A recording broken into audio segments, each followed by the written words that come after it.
మీరు చూస్తున్నారు YB news. మా ఛానల్ మీకు నచ్చితే లైక్ చేయండి, షేర్ చేయండి, సబ్స్క్రైబ్ అవ్వడం మాత్రం మర్చిపోవద్దు.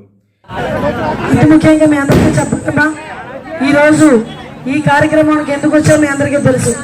సుమారుగా 5 సంవత్సరాలుగా 4 సంవత్సరాలు 10 నెలలు 11 నెలలుగా ఈ ఆంధ్రప్రదేశ్ రాష్ట్రం అల్లాడిపోతా ఉంది. ఎలా అల్లాడిపోతా ఉంది అంటే, తినడానికి తిండి లేక, చేసుకోవడానికి పనులు లేక, విపరీతంగా ధరలు పెరిగిపోయి, పెట్రోల్ డీజిల్ ధరలు పెరిగిపోయి, కరెంటు ఛార్జీలు పెరిగిపోయి, ఇల్లు వాకిళ్ళు లేక, కనీసం గ్రామాల్లో మౌలిక వసతులు లేక అల్లాడిపోతున్న ఈ గ్రామాలన్నిటికీ కూడా ఈరోజు చంద్రబాబు నాయుడు గారు, పవన్ కళ్యాణ్ గారు, మోడీ గారు కలిసిన ఈ మహాకూటమి ద్వారానే మనందరికీ కూడా విముక్తి కలిగిపోతుంది. మీ అందరూ కూడా అర్థం చేసుకోవాలి. ఇంతకుముందు 2014-19 కాలంలో మేమందరం కూడా ఎమ్మెల్యేలుగా ఉండేటప్పుడు ఈ గ్రామానికి ఈ రోడ్లు వేయటం కానీ నాకు బాగా గుర్తు. ఈ రోడ్ ఎప్పటి నుంచో నేను ఉద్యోగం చేసినప్పటి నుంచి కూడా ఈ రోడ్డు లోతుగానే ఉండేది. చిన్న వర్షానికి కూడా మునిగిపోయే పరిస్థితి. నేను ఈ గ్రామానికి వచ్చినప్పుడు ఆ రోజు గ్రామస్తులందరూ అడిగారు, అమ్మా రోడ్డు వేయించండి అమ్మా అని.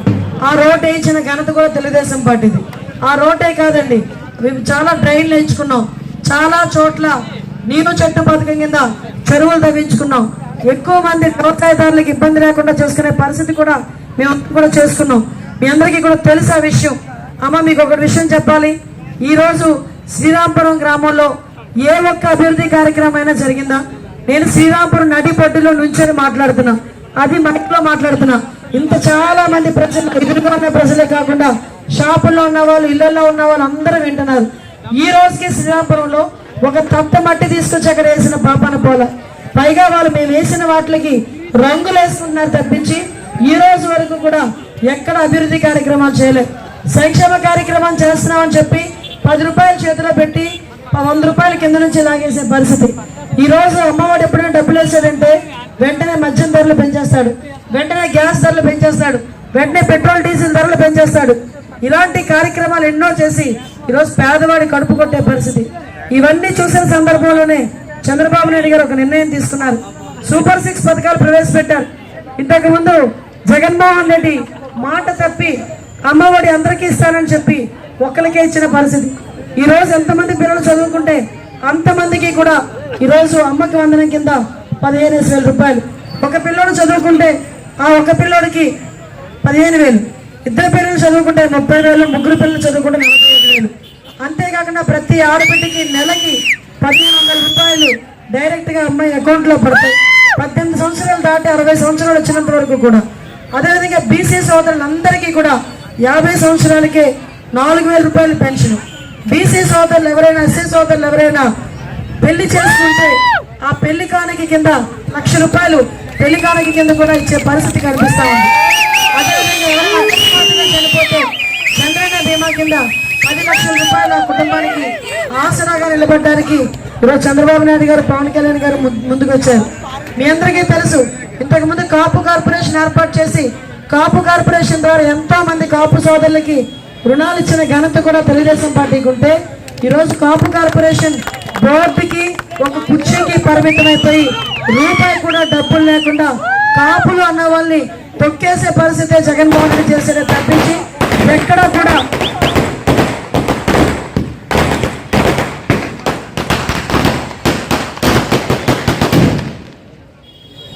అమ్మ మాట్లాడేటప్పుడు మధ్యలో పెట్టకండి అమ్మ, ప్లీజ్.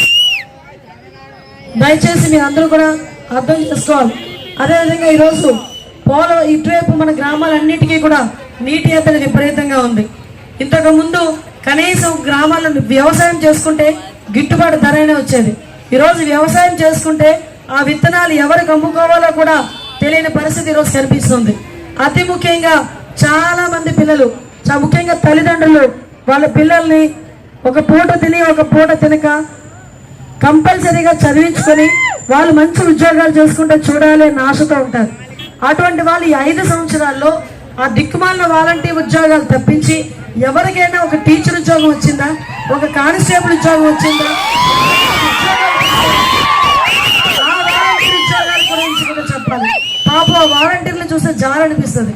వాళ్ళందరికీ కూడా ఎంటెక్లు చేసి, బిఎస్సీలు చేసి, ఎంఎస్సీలు చేసి, బీటెక్లు చేసి, ఎంటెక్లు చేసి నెలకి 50,000, 60,000 సంపాదించుకోవాల్సిన పాపం వాళ్ళు ఈరోజు 5,000కి కూలి పని చేసుకుంటే, ఒక ఆడబిడ్డ కూలి పని చేసుకుంటే నెలకి 15,000 సంపాదిస్తుంది. అటువంటిది ఈరోజు వాలంటీర్లు నెలకి 5,000 గొడ్డు చాకరీ. ఈ 5 సంవత్సరాలు వాలంటీర్ అని చెప్పి వచ్చిన తర్వాత నువ్వు పెద్ద ఉద్యోగానికి ఏదైనా వెళ్ళాలన్నా కూడా నా 6,000 7,000 ఇస్తారే తప్పించి 40,000 50,000 ఇచ్చే పరిస్థితి కనిపించదు. ఈ రోజు ఇక్కడే డెక్కన్ కెమికల్స్ ఫ్యాక్టరీ ఉంది. ఈ రోడ్డు చూస్తున్నాం. సుమారుగా ఆ రోజు చంద్రబాబు నాయుడు గారి హయాంలో ఇక్కడ నుంచి వెంకటనగర్ వరకు దగ్గర 32 కోట్ల రూపాయలు పెట్టి ఇచ్చిన ఘనత కూడా టీడీపీ గవర్నమెంట్. ఈ రోడ్డు వచ్చిన తర్వాత ఇక్కడ డెక్కన్ కెమికల్స్ వచ్చిన తర్వాత ఇక్కడ మౌలిక సదుపాయాలు పెరిగినాయి, రెంట్లు పెరిగినాయి, కానీ స్థానికులకు ఉద్యోగాలు మాత్రం ఇవ్వట్లే. అరే ఉద్యోగాలు ఇవ్వండిరా అంటే 40 కిలోమీటర్లు దాటిన వాళ్ళకి ఉద్యోగాలు ఇస్తారు.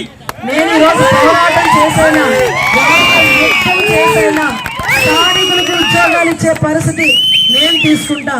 ఏ ఒక్కరు కూడా చదువుకొని ఉద్యోగం మీకు వచ్చేటంత వరకు కూడా చంద్రబాబు నాయుడు గారు పవన్ కళ్యాణ్ గారు కలిసి డిగ్రీ చదివి ఉద్యోగాలు లేని ప్రతి బిడ్డకి కూడా నెలకి 3,000 రూపాయలు నిరుద్యోగ భృతి మన గవర్నమెంట్ వచ్చిన తర్వాత నుంచి మీ అందరికీ వస్తుంది. దయచేసి మీరందరూ కూడా ఆలోచన చేసుకోవాలి. ఇంకా ఒక విషయం చెప్తున్నా, ఇక్కడే మన వాళ్ళందరికీ కూడా నేను మాట ఇచ్చున్నా, శ్రీరాంపురంలో నేను గెలిచిన తర్వాత నేను ఏ కార్యక్రమం మొదలు పెట్టినా మొట్టమొదటిసారిగా ఆ పేటలోని చాలా మంది డ్రైనేజీలు లేకుండా ఇబ్బందులు పడుతున్నారు. వాళ్ళకి డ్రైనేజీలు కట్టిన తర్వాత గ్రామంలో ఏ కార్యక్రమం అయినా చేస్తారని మీ అందరికీ కూడా మాట ఇచ్చి ఇప్పుడే మన సన్యాసంగా కళ్యాణ మండపానికి కూడా నేను మంజూరు చేస్తాను. అదే విధంగా మీ అందరికీ ఇంకో విషయం చెప్పాలి. ఇల్లు లేని వాళ్ళు చాలా మంది ఉన్నారు. ఇల్లు లేక వాకిలు లేక. ఇక్కడ ఉన్నవాడు ఏంటంటే జగన్మోహన్ రెడ్డి ఒక సైకో. ఎలాంటి సైకో అంటే మీ రేషన్ కార్డులు కట్ చేస్తాడు. ఎందుకంటే రేషన్ కార్డు ఉంటే మీకు సంక్షేమం ఇవ్వాలి, రేషన్ కార్డు ఉంటే కట్ చేయాలి, రేషన్ కార్డు లేకపోతే సంక్షేమ కార్యక్రమం కట్. అదేవిధంగా మనకి 4-వీలర్ ఉందని డబ్బులు ఎక్కువ ఉన్నాయని రకరకాలుగా చెప్పి సంక్షేమ కార్యక్రమాలను కట్ చేస్తున్నారు. మీ అందరికీ ఒకటో చెప్తున్న, ఆడవాళ్ళకి ముఖ్యంగా 3 సిలిండర్లు సంవత్సరానికి ఉచితంగా ఇస్తాం. అదేవిధంగా బస్సు ప్రయాణం ప్రతి ఆడబిడ్డకి కూడా ఎక్కడికి వెళ్ళాలనుకున్నా కూడా ఉచితంగా ఉంటుంది. ముఖ్యంగా మీ గ్రామంలో శ్మశానానికి సరైన సదుపాయాలు లేకుండా ఇబ్బంది పడుతున్నారు. నేను ఎమ్మెల్యేగా ఉండేటప్పుడు మాక్సిమం గ్రామాల్లో శ్మశానాలకి కూడా ఫండ్ ఇచ్చిన ఘనత తెలుగుదేశం పార్టీది. ఏ గవర్నమెంట్ లోని కూడా శ్మశానాలకు ఇవ్వలేదు. అదేవిధంగా ఇంకొకటి మీ అందరికీ హామీ ఇస్తున్నాం. ఒక ఆడబిడ్డని మీ అందరి దగ్గరికి వచ్చాను. ఇంతకు ముందు నన్ను ఆదరించారు, మళ్ళీ ఆదరించమని మీ అందరి దగ్గరికి వచ్చా. చదువుకొని ఉద్యోగం చేసుకొని బయటకు వచ్చి మీ అందరి సేవ చేసుకోవడానికి 10 సంవత్సరాలుగా పాయకరపేట నియోజకవర్గంలోనే ఉంటున్నా. దయచేసి ఆడపిల్లని బయటకు వచ్చి మీ అందరి తరఫున ఈరోజు పోరాటం చేయడానికి, మీ సేవ చేయడానికి తెలుగుదేశం పార్టీ, జనసేన, బీజేపీ తరఫున పోటీ చేస్తున్నా. ఈరోజు మీ అందరికీ ఒకటి చెప్పాలి, అమ్మ మీ ఆడపిల్లని నన్ను గెలిపించండి. ఇక్కడ ఇల్లులు లేని వాళ్ళు ఎవరైతే ఉన్నారో వాళ్ళందరికీ కూడా 2 సెంట్లు ఇళ్ల స్థలం ఇప్పించి ఇల్లు కట్టించే బాధ్యత కూడా మేము తీసుకుంటాం. మేము ఇళ్ల స్థలాలు ఇస్తామన్నది ఎక్కడో శ్మశానాల్లోనో ఎక్కడో కొండల చివరినో ఊరవతల్లో కాదు, ఊరికి దగ్గరలోనే ల్యాండ్ ఎక్విజిషన్ చేసైనా మీ అందరికి 2 సెంట్ల జాగా ఇచ్చి ఇల్లులు కట్టించే బాధ్యత కూడా మేము తీసుకుంటాం.